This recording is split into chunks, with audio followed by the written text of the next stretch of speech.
special guest, or guests I should say, in honor of July Disability Pride Month. So you might ask, what is that? So in July of 1990, the Americans with Disabilities Act was signed into law.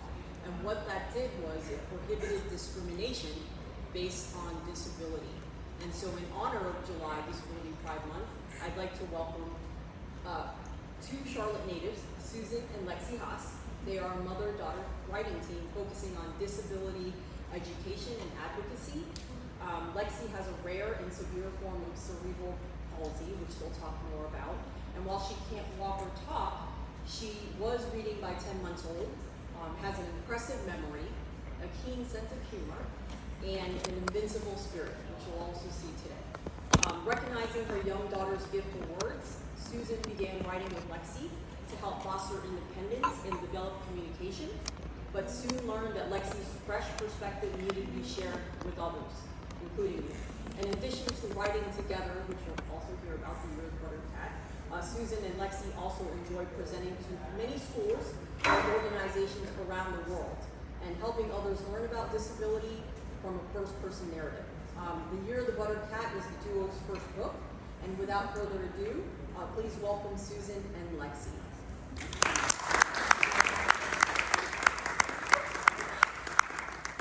Turn it around so you can see.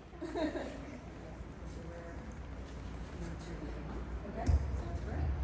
Yeah, can you guys hear okay like this? How are you guys? How is everybody? This is a nice little group. Our last presentation was to 800 middle school students. So this is going to feel a lot more intimate, and probably fewer spitballs, right? No, I'm kidding. They were actually really great. Now, because we have a small group, let me ask this. Do we have any parents here? Anybody have kids? Do you have any? Yeah. How about, does anybody here have someone in their lives that has a disability? Cool. I mean, it's pretty basic. It's also a very diverse term, isn't it? Move this on her. It encompasses a lot of different things. What we're going to cover today is really our experience on disability, which is very severe physical disability. We want to tell you about Lexi's story and how and why we write together. And then we're going to switch gears a little and just talk about what our family has learned from having Lexi in our lives, what we've learned about disability, in hopes that it might help you too. But before we get into any of that, I just want to show you our book trailer for The Year of the Buttered Cat. If I can make this work. There we go. The Year of the Buttered Cat is a mostly true story told from my daughter Lexi's unique point of view. Go straight in the snow, isn't it? The ice. Lexi's newborn jaundice devastated the part of her brain responsible for movement. She can't walk or talk, but Lexi has a genius IQ and an invincible spirit. In this dual timeline story, Lexi's counting down the hours to her second brain surgery that she hopes will help her communicate. This is my first dog, Gus. Want to go for a walk? While she waits, she feels this urgent need to share the story of the year in her life that she calls the Year of the Buttered Cat. That was the year Lexi discovered not only what happened to her when she would be disabled, but also the 5 extraordinary gifts she would carry with her for the rest of her life. This story isn't just told through Lexi's eyes. Lexi helped me create this story. She was instrumental in deciding what went on every page. The Year of the Buttered Cat isn't just a cautionary tale, it's a medical mystery filled with heart and humor.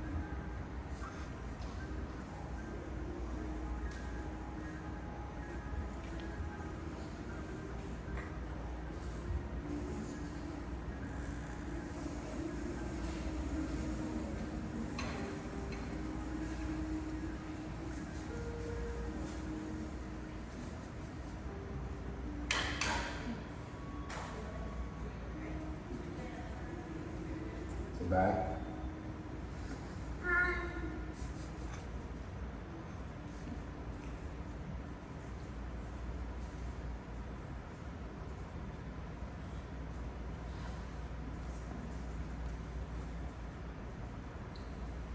We'll get into that a little bit more later. But first, let's throw it back a couple of decades to newborn baby Lexi. I don't know if you can tell with the lighting in here. Actually, can you see my? I don't think you can see my pointer in. Well, the color of her skin is quite yellow. In these pictures over here, it actually she looks tan. You know, very different skin tone than her biologic family. Now that's newborn jaundice. I don't know if you guys have heard of that because it's very, very common. Up to 70% of newborns have some degree of newborn jaundice. And it's caused by the buildup of a chemical in the blood called bilirubin, which happens when red blood cells break down. Normally, it's not a big deal. Researchers think a little bit that bilirubin is actually beneficial for newborns. But it does need to be monitored because if it's not and it gets too high, that bilirubin floods out of the blood and into the brain, and it can damage areas that are responsible for movement and sometimes hearing. And that baby is left with a condition called kernicterus. That word does not flow off my tongue even to this day, but it's basically two parts. Kern is just kernel, stands for kernel, the middle of the brain, that's the area that gets damaged. And icterus is just the medical term for jaundice. So I'm not going to go too far into this right now, but let's suffice it to say that Lexi's doctor did not monitor her newborn jaundice, and in fact, he went out of his way to cover up what happened to her. So it took about a year and a half of medical sleuthing for us to figure out on our own that Lexi had kernicterus.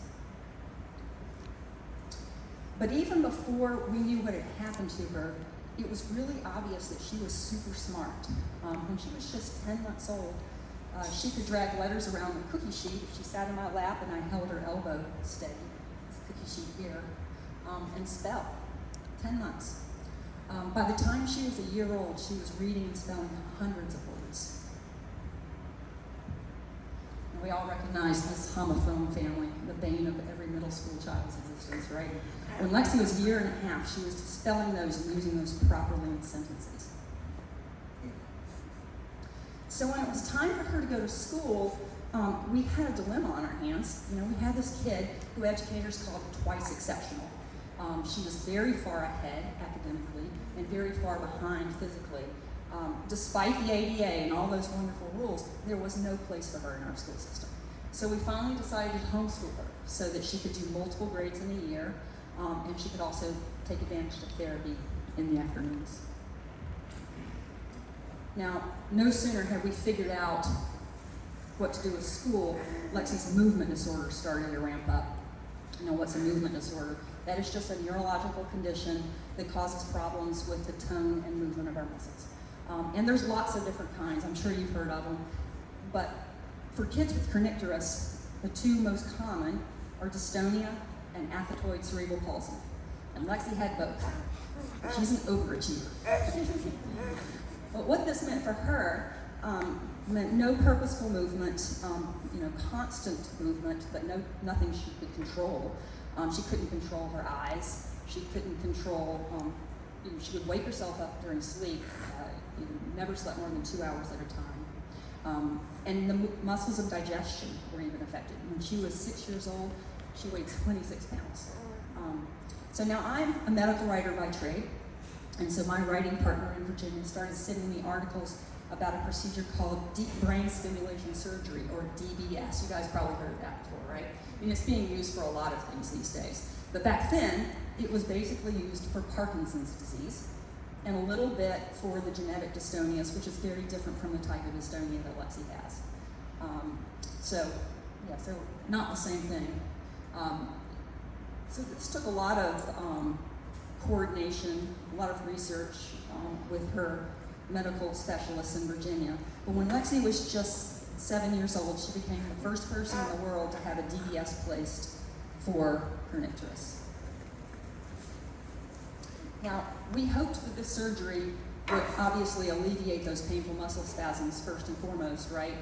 And have better sleep and digestion.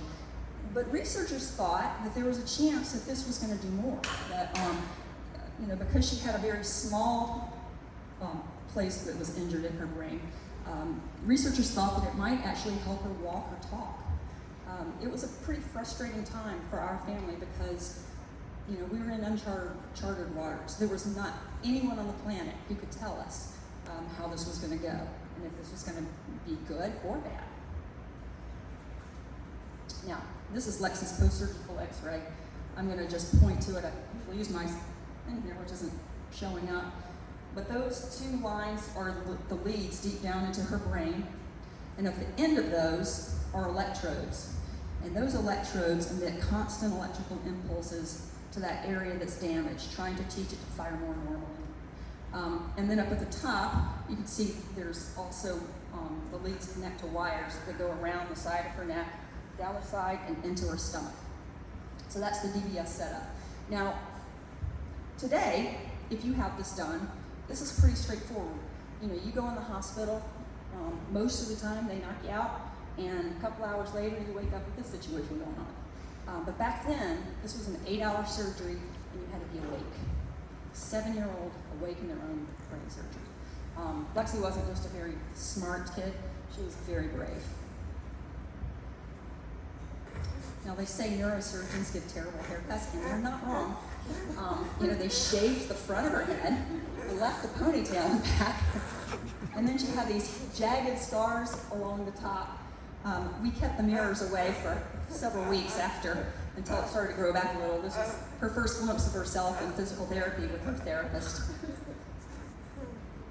Now, because this was groundbreaking surgery, it was in the news. It started out with a series in the Charlotte Observer, and that got picked up by the national news, and pretty soon we're hearing this story from all around the world of this bright, brave little girl.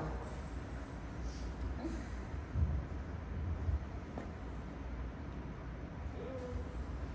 Now, because of all of these posts, my husband Ken set up a Facebook page for her.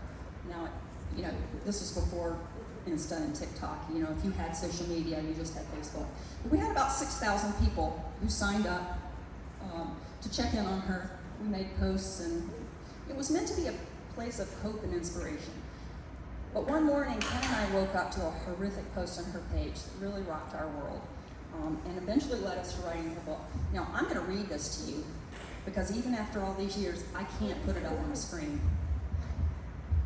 And it makes me cry often.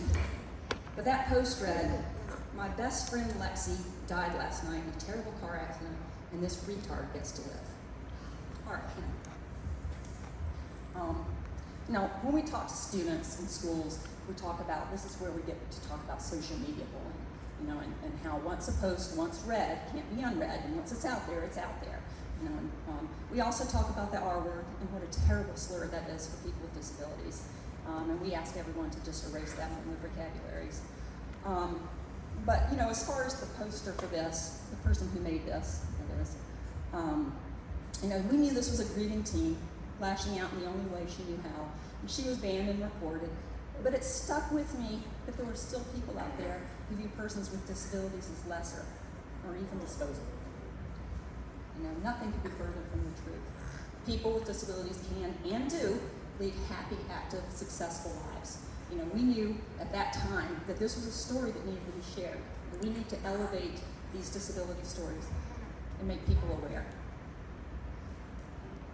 Well, thankfully, we already had a start. Lexi, as part of her homeschool writing project, had a collection of short vignettes, little short stories of things that had happened in her life that were true, that were either funny or outrageous or whatever, things that we just felt like we wanted to save.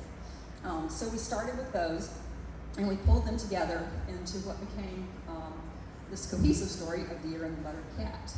Now, before I get into how we did this, I just want to share with you a few of my favorite quotes from the book. This was one: "I don't want to be them or anyone else. I'm fine with who I am. I like who I am. I mean, I get it that I'm different. Why do people assume I hate being me?"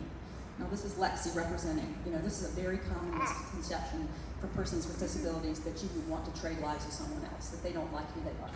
You know, it's just part of who they are, right? And then this one: "We call people who run crazy fast and jump extra high superhuman. Where does that leave me?" Now, Lexi has had a lifelong love of all things superhero, from Marvel to Harry Potter, to Star Wars. But this does give us pause to think of this word in a slightly different context, doesn't it? And then lastly this, what crazy perverted person would have buttered the cat? That's our son Tucker, and this just represents the humor in the book. You can see, Lexi is really funny. She has got a great sense of humor, and it would have done her a tremendous disservice to have made a sad cautionary tale as her story. So this is a very funny book, and when we go to schools where the students have read it, that's what they say surprises them the most. It's like, oh, we didn't know this was going to be so funny. So we love that. We love humor. So now, how does someone with a severe movement disorder write? Well, of course, it all starts with communication. And for Lexi, she's got a very reliable yes and no, which we understand. And she'll show it to you. Lexi, what is yes? Can you show her yes? Yes is her tongue out, and no is. You can get a lot with yes and no. She also has some words that our family understands. I think it's harder for people outside of her sphere, friends and family, to understand. But somehow this is really funny now. But we start with those. But we have other techniques as well. She's far too big to sit in my lap and move letters on a cookie sheet anymore. But she does point to letters on a board like this. She has an eye gaze communication device. Those little black bars at the bottom of those are actually cameras that follow her eyes. And this has gotten a lot better. This technology has gotten a lot better over the years, and she's gotten a lot better at using it. But it's not easy. It really isn't. I try it often, and even with my typical eyes, you have to hold your head very still and very purposeful movement. So it's not the easiest.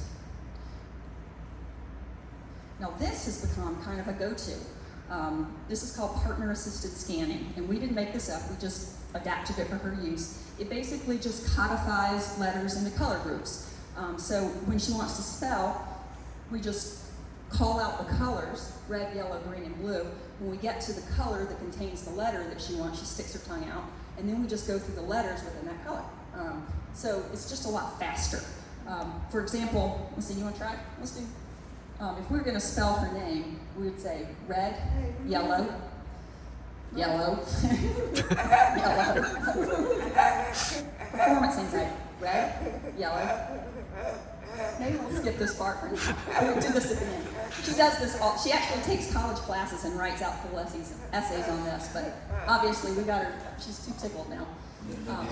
But she would stick her tongue out for the L, or for when I got to yellow, and then she'd stick her tongue out once I got to the L. So, as you can see, that's just partner-assisted scanning.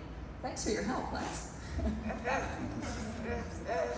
So, using all these different techniques, we will sit down with whatever we need to do that day, be it a scene or a chapter, and we start with just a huge outline, of every detail that you can think of, because then I have to sit down and put this down into the computer. So we try to make a very comprehensive outline of what we want to say, and with a lot of feedback from her.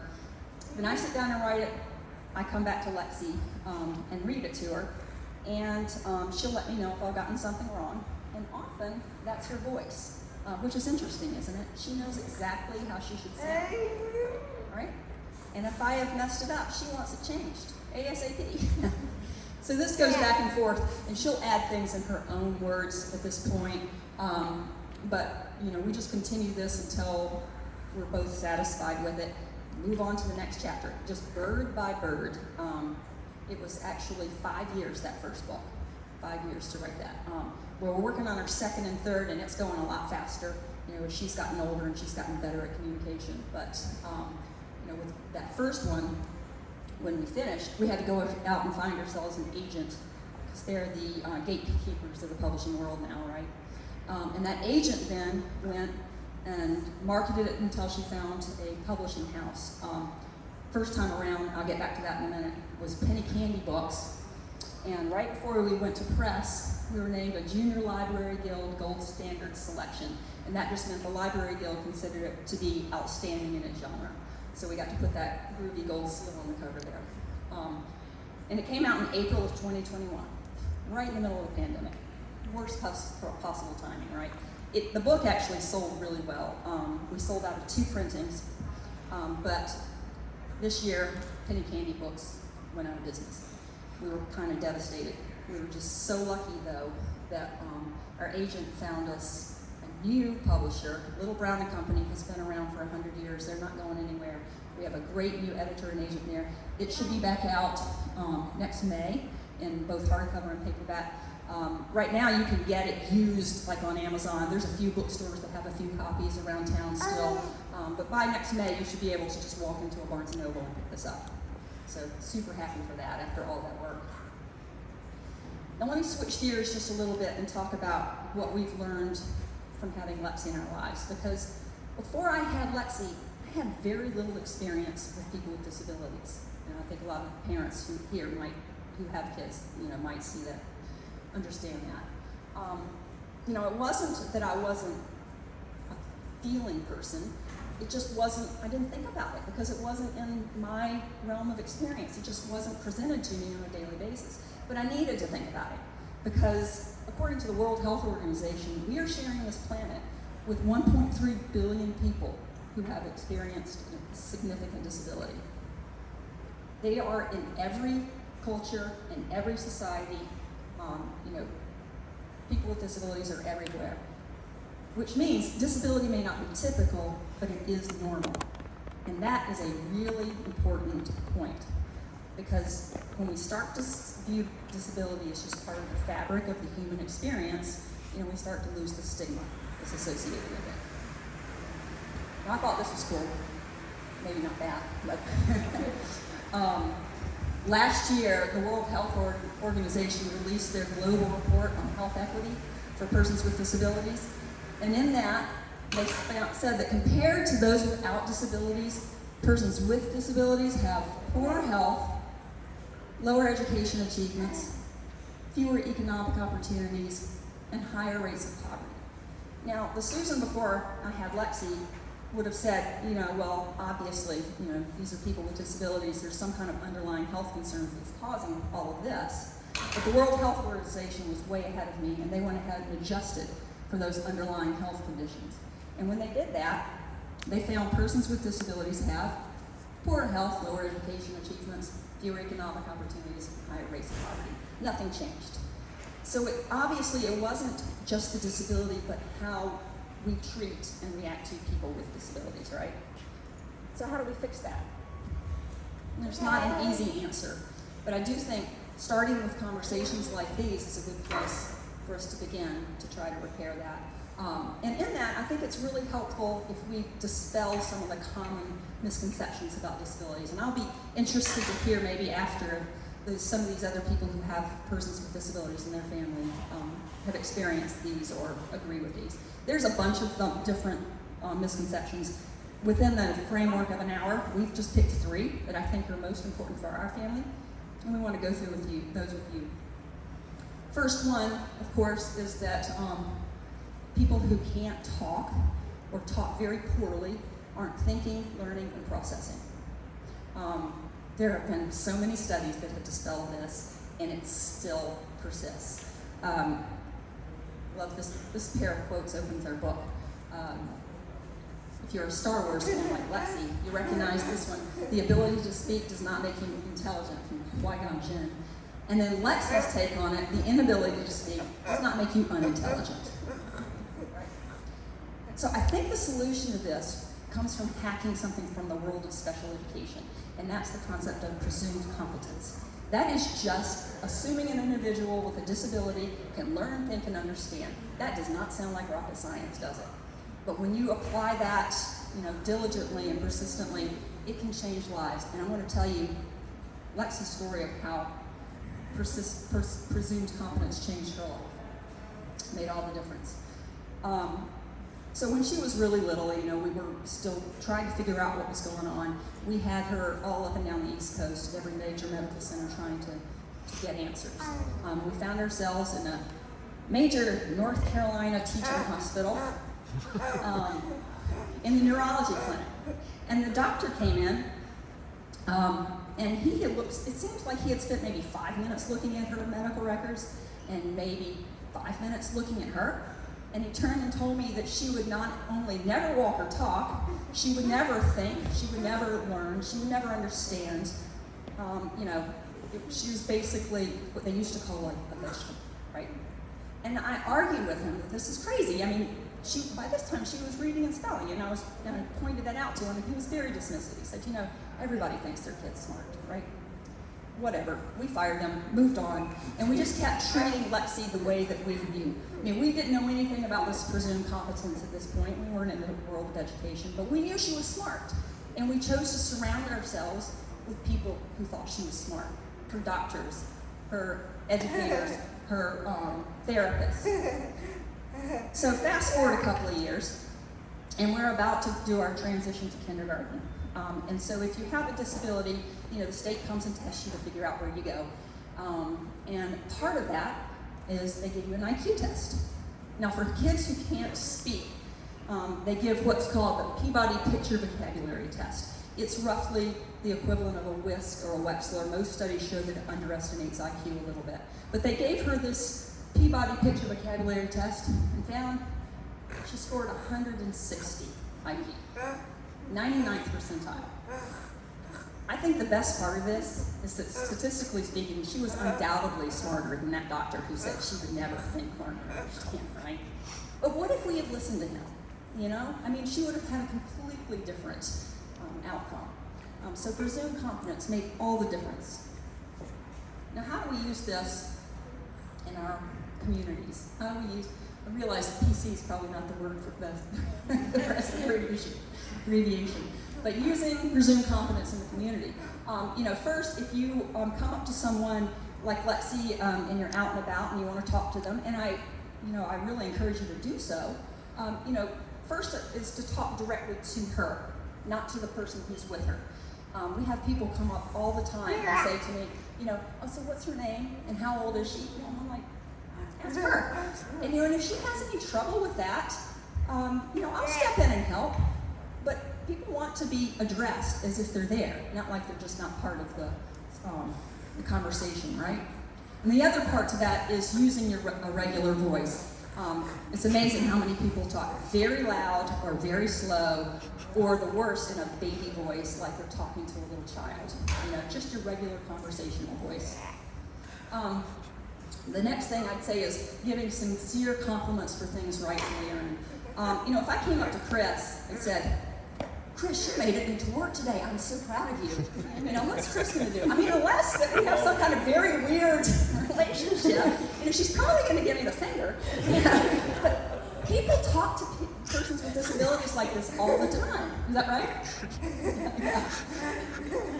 You don't have to, give fake compliments about things that people or just assume normal people will do or typical people will do. Instead of saying, Lexi, you got shoes on today, say, Lexi, I really like those shoes. Those are cool shoes. Just something that's that feels a little less demeaning. I guess the bottom line is, or as a rule of thumb, if you ask yourself, if you interacted with someone else in this manner, how would that make you feel? If it's lesser, if it's patronized, maybe we need to rethink that. Now, can this same concept be used in the workplace? It can and it should be, absolutely. It's a little bit more nuanced in the workplace, obviously. We all, and I think that this sounds like a no-brainer, that when you first start working with someone, that you assume that person is competent, that they're hired to do their job, not some ableist view of that they're there to, for some quota. That they're hired to do a job and that they are competent to do it. Now, over time, we all know that this doesn't always pan out, right? But that should be judged on an individual basis, not based on, what our preconception is about an entire group. Now, I have a friend who has severe cerebral palsy. He walks and talks, but he has very poor speech. It's very slurred and slow, a very difficult gait, and he is also an excellent computer programmer. So I was asking him about his job one day, and he told me that he felt very fortunate that his boss and his coworkers were able to look beyond everything that they saw and let him do his job. Now I thought this was really great for him, but I thought it was sad that he considered that fortunate, and that's very telling, isn't it? Because that is not often the case with persons with disabilities. They are often not considered to be competent. You know, so to end this, I would say that we need to just, you know, do what we would want for ourselves and our children, and then just judge people by what they do and not what they look like. This next misconception is that hacking the perks of disability is victimless. Now, I'm only going to talk about 2 of these because these are all inherently negative, and you guys probably aren't the people that need to hear this, but maybe you know someone who does, so you can pass this along. Accessibility parking, let's talk about that. Love this first picture here. This was a viral image of a police car at an IHOP in Indianapolis, I believe, you know, parked in an accessible spot. The law is, if you don't have a placard, or you don't have the tag, and you don't have the person for whom it was issued with you, you don't park in that spot. Not even for a minute, not if it's pouring down rain, you know, not because you're the police or because you own the business, you don't park there. Because what happens if that's the only spot left and someone, you know, who really needs it comes by? They're probably going home. You know, it's not, they don't have the luxury of parking somewhere else. So this is one that we run into all the time. This one actually is even worse. The corollary to that are those cross-hatched marks next to that car here. You can see it in both of those pictures. That's actually part of the accessible parking space. That's the egress point for wheelchairs. A lot of people don't realize that that's part of the space. So over here, so you see most vans, ours happens to go off the back, but most accessible vans, the ramp comes out the side there. So if they want to get out of their car or they want to get back into their car, how are they going to do that when somebody's parked over there? So just being aware of the accessibility parking and making sure that you're reserving those for people who really need it. And the next one is service dogs. Now, I'm not talking about companion animals or emotional support. This is specifically service dogs. According to the ADA, service dogs, service animals, are only dogs, any breed and size, trained to perform a task directly related to a person's disability, right? Unfortunately, they're also not required to be certified to go through any professional training. They don't have to wear a vest. Their owner doesn't have to carry any sort of ID that indicates they're a service dog. Does anybody know the 2 questions that someone is allowed to ask about a service animal? You're allowed to ask, is this a service dog, and what does it do for you? So this is a system, you know, that is ripe for abuse, right? And we all know how this happens. I probably don't even have to tell you. You know, let's say Tom just can't stand to leave his dog Fido at home. So he goes online and buys my fake service dog vest, and then he proceeds to take his poorly trained dog into a restaurant. You know, through the dog, poor Fido is, you know, out of his element. He's barking at people through the whole meal. He might get up on the table and eat scraps, and on the way out, you know, he lifts his leg on someone.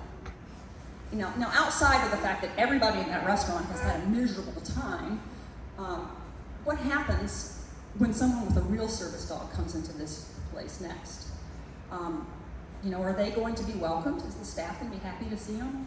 They're not, because they have, Tom and his, you know, so-called service dog have lowered the expectations and made people think this is what a service dog is like. And real ones, actually real ones, even though they're not required to be trained, they always are, because they have to be trained for a specific reason.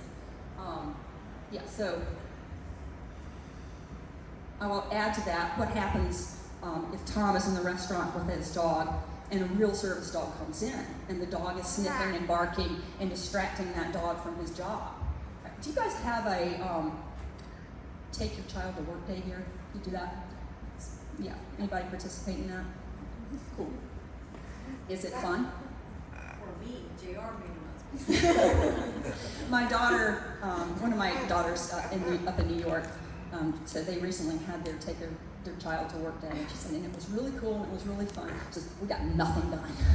Because, there's something in your environment that's not supposed to be there. Not, supposed to, but, it's not normally there that you're not used to. And the same thing for a service dog. If he's being distracted by something in his environment, he is still a dog.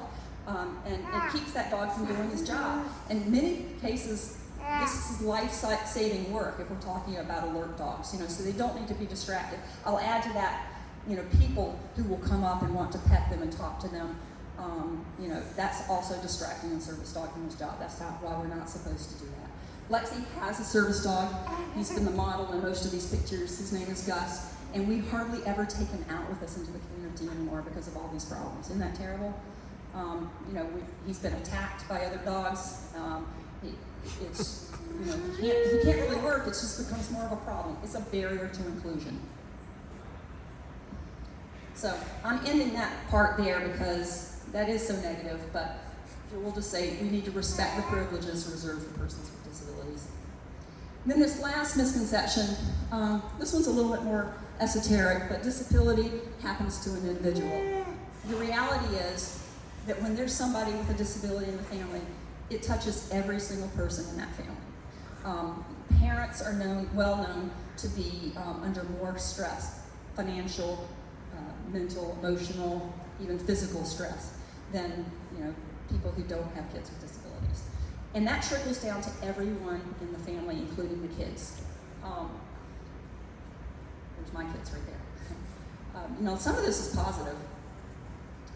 Studies show siblings of people with disabilities have greater adaptability, empathy, and tolerance than their peers, but it can also be negative. They also have higher rates of anxiety, depression, and feelings of isolation. Now, I'm going to get into this a little bit at the very end, but let's leave it at that. Just be aware of this in the families that not just the person with a disability, but the siblings and the parents. Now, let's talk a little bit about teaching the young people in our lives about disability, because that's really important, right? I mean, if we can teach kids from an early age, this makes so much easier later on to be inclusive, right? And of course, it almost goes without saying, kids learn by imitating the adults in their lives. If you are respectful and using respectful language and, just, I guess, obeying these little rules of disability, chances are your kids will learn to do that too, right? And I think a lot of it starts going back to this, teaching our kids that while disability isn't typical, it is normal. It's a normal part of the fabric of being a human, right? You've got blonde hair, you've got red hair. She rolls with her wheels, and you walk with your feet. It's just a difference, right? Now, how do we impart that? I think a great place to start is with literature. Reading is a great way for kids to build empathy for all sorts of different kinds of life experiences, right? Disability and everything else. You could pick up titles at your bookstore, at your library, ask the people who work there if you need help, and then bring those home and read those with your kids. And let that open some conversation. Be careful not to have that conversation start like, you're lucky you don't have to, because that builds this idea of better and worse, right? But maybe have a more open-ended conversation like, what do you think it's like for her to go to school? Or, let them lead that. And then you guys just have a frank talk about it. And then, let's take it on the road. Down here in South Carolina, there are a couple of amazing accessible parks. This first one, the Miracle Park, it's the first park in the world to hold a universal design certification. And it's fantastic. It's got this giant accessible playground. It's got the Miracle League, which is a baseball program for persons with disabilities. Their long-range plan is for them to have vendors on site that employ persons with disabilities. I highly recommend a trip down to this Miracle Park. This other one over here, the All Play Together playground, it's a little bit smaller. It doesn't have all the bells and whistles, but it does have a really great accessible playground. So I would say is, take your kids out for a field trip. On the way, maybe talk about them about all the different types of kids that they're going to see there. And that they may not look or play exactly like us. They may sound different than us. but we're not going to stare at them. Instead we're going to wave and smile. Or maybe you, as their parent, or your adult, can broker play between them, because play is the great equalizer, right? Encourage those interactions. Now, I know that can be easier said than done, because we have all been out, all the parents have been out with their kids somewhere and realized that their kid is staring at someone or has said something really rude, right? What do you want to do? You want to either take them on the hand and run off, or you want to yell at them, but don't, because this can be really a teachable moment that's very valuable. If your kid is staring at someone, instead say, let's smile and wave, because that changes that interaction for both parties, doesn't it? How you feel when someone is staring at you or just smiling at you, And we don't mind if people come up and talk to us. We encourage that. Not everybody feels the same. You need to read the room a little bit and figure out if that person wants someone to talk to. But we love it, especially kids. And if you're afraid that they're going to ask, a rude question, yeah, they probably are. But it doesn't matter, because they're kids, right? And if kids come up to Lexi all the time and say, what's wrong with her, right? And if an adult said that, it would be really rude. But the kids just don't have any other language for it, right? And they're just curious. So, we just tell them, Lexi has muscles that work differently than yours. And that's generally all it takes. That's it. And they're often talking about other things. We'll talk about the shoes she's wearing, her color, what their favorite colors are. But encourage those interactions. I'll tell you my favorite teachable moment story happened in an American Girl store. Does anybody know American Girl here? Yeah, if you've got girls, you certainly do. My son Tucker, when he's about 10 years old, said it's like the Pink Panther ate Barbie and threw her up all over the walls. It's the biggest pink place that you'll ever see. And many little girls are obsessed with it, and Lexi was when she was younger. So I was pushing she and her chair around in American Girl store, I think it was in Atlanta. And this little girl walked past. She was about Lexi's age, 7 or 8, and she turned to her adult and said, "What's she doing in here?" Knife to the heart, right? Now, that mom could have probably yelled at her. I think that would have been my instinct, right? Or taken her out to run. But she didn't. She got down on her knees, right at her eye level, and she said, "She is here because she's an American girl just like you." It's the perfect response. And did we hear it? That she didn't run off to talk to her in the corner? Yes, we did. But we were applauding her because that was what we wanted to hear. Just teach your child that, yes, they are going to say some things that might be interpreted badly, but it's okay as long as you handle the situation right. That's what our job as parent is. And the last point I'm going to get into, and we'll be done here, is encouraging friendships. No, I'm not going to suggest you go out and put an ad in the paper for a kid with a disability to be your child's friend. But they're in your school, they're in your neighborhood, and this is also easier said than done for a couple of reasons. Every disability has its challenges. You might say, well, we'd love to have Lexi over, but we can't get a chair in the house. Maybe suggest a play date to one of those accessible parks, or go out for ice cream or something. Just encourage your kids to get to know these kids. Lexi had this group of friends. Oh, before I get to that, I want to get back to that last point about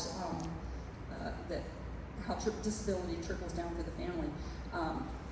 I realize that many times we parents, can come off as a little flaky, maybe? Because somebody will make a play date with us, and we have to change it. And we're not actually flaky, but things happen.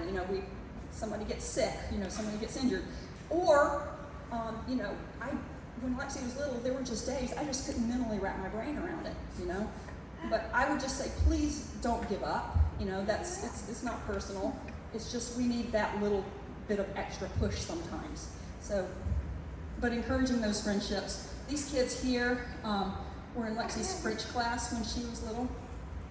They would come to our house and, run all over the place with her and push her in her chair and play dress up. They were amazing. These two girls on the end here were sisters. You know, and all these years later, we still get back together. They're still friends because these two girls have discovered that they have more in common than not. You know, they have learned how to look past that. And isn't that what we all want for our kids? You know, not just kids with disability, but just with somebody that looks different from you and whatever it is. So, thank you guys. You all have been a wonderful audience. Does anybody have any questions? You talk about how sometimes it can be difficult or easier with the siblings. You had other children. So when Lexi came, how did they adapt? Was there any method you used for them to adapt to the situation? Well, it was for us because it took us a long time to figure out what was going on, and often, a lot of times, I think with a lot of kids with disability, it takes a while for it to emerge exactly what was going to happen, what the extent was going to be, and what this was going to mean for their function. So as they grow, the kids grow with it. Just like, you know, the first time we have kids, typical kids, we don't know what we're doing, and you know, as a first-time parent, you're worrying about a lot of stuff down the road that you, in reality, is you figure that out as you go along. And her siblings did that too. And they have all just been amazing kids. So the other four, you know, they include her in everything. They know exactly what battles to fight. You know, they expect her to, you know, be treated just like they were growing up. They cut her no slack, and they are also very fast to put somebody in their place if they, you know, mess up somehow and say something really rude to her. That's a good question. Lexi, what's your next book's titles, or maybe we can know what they are? Do you know what the title is yet? Do we know? Yeah, we don't know yet, right? What's it about? It's about magic. Yeah. The next one, the one that we're working on is it's purely fiction. Well, we have another emotionally true story, and at the same time, we're working on this purely fiction story about a group of kids at an EC, or an exceptional children's classroom, who are coming back into school for the first time since the pandemic, and their experience there. Are you excited about it? Yeah. You like working on it? The other book. Yeah. Yeah. Do. Anything else you want to add to that? His hand can spell it out for you. No. So thanks for coming over here and educating us. You have gone through a lot. Of course, I do not know, but this is the knowledge of the God. Thank you. It's I have a problem with the word disability itself. You walk us through how it works. oh good. Any thoughts that the word should be changed? You know, it's this is so you know, it's real easy to see this on this side of it. It's harder to see on the outside. You say, are there any parts of what that need to be changed? No, the word disability itself, that should be changed. Yes. Oh, yeah. Absolutely. Absolutely. But you know, it's you know, you guys are willing. Those of you who don't have someone in your families with a disability, it really is humbling to us to have you all come and listen to this, because you don't have to think about it, and it's not an easy thing to think about. But like I said before, we do need to think about it because there's so many of us, and so many different types of disabilities, right? If we went around and everybody shared, you know, what their family member is or their friend that had a disability, it would be run the gamut, right? It's very, very broad.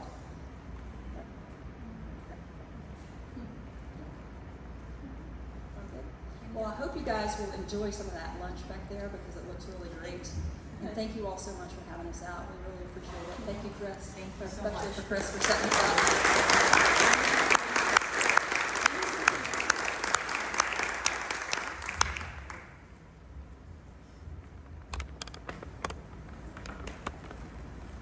Thank you guys. Well, if you want, there's a whole spread back there. Enjoy. Thank you so much for coming today. Thank you.